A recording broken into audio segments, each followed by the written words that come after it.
And now a question from Jackie Yamanaka to Representative Rehberg. Congressman, I just can't leave the topic of taxes. The argument against raising taxes on the wealthy is that it's going to hurt the job creators. According to the Montana Department of Revenue, just under 1% of Montana households hit that threshold, $250,000 a year. The 2003 Montana legislature cut the top marginal tax rate, and that went into effect in 2005. But economists can find no evidence that this tax cut has led to more jobs. Jobs grew in the 1950s and 60s when the marginal tax rates were higher than they are today. So where are the job creators as the result of tax cuts for the wealthy? Tax and cut, tax and spend, which is better? If you reduce the tax burden, it logically tells you that there will be more money in the economy. Why does the government feel that it needs to take our money away from us if we have the opportunity to invest it in job creation, to try and build a more secure future in our economy? Why can't the government learn to balance its budget? Why can't the government tighten its belt like everyone out here in this audience has to?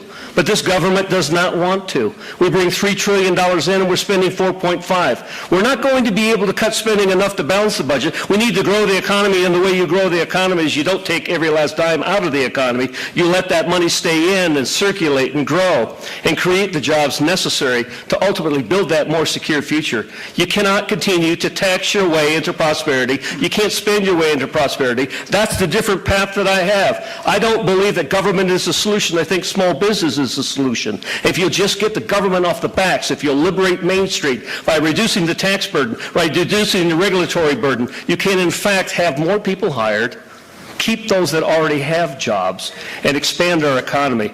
You don't do it by raising taxes during the recession. Well, the fact is, if you want to talk about job creation and what creates jobs, you're right. It is the small businesses. It's not the multimillionaires like yourself that create the jobs. It's the small business people, and they need to get the deduction. They need to get the reduction. And the working families out there need to get the reduction. The working families are the folks out there that create the demand, that cause more manufacturing and more economy.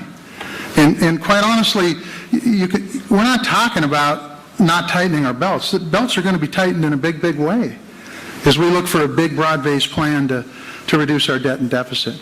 But the fact is that the folks that are making millions and millions and millions of dollars ought to be contributing to the coffers.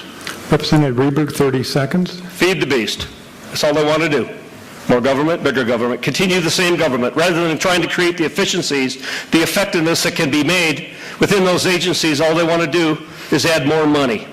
I can solve the fiscal crisis. I have legislation introduced that will cut $1.4 trillion over the next 10 years. Don't start two new entitlements that exist within Obamacare. What are they? Expansion of Medicaid and the insurance premium subsidy. They don't even exist today. Can you imagine that? We have Social Security and Medicare that's going broke in this country, and we're setting up and creating two new entitlements in the president's health care reform? Do the people of Montana know that? Do they believe that? Can they believe that? Does that make any common sense that you create two new entitlements at a time where you can't afford it now? Got to quit feeding the beast.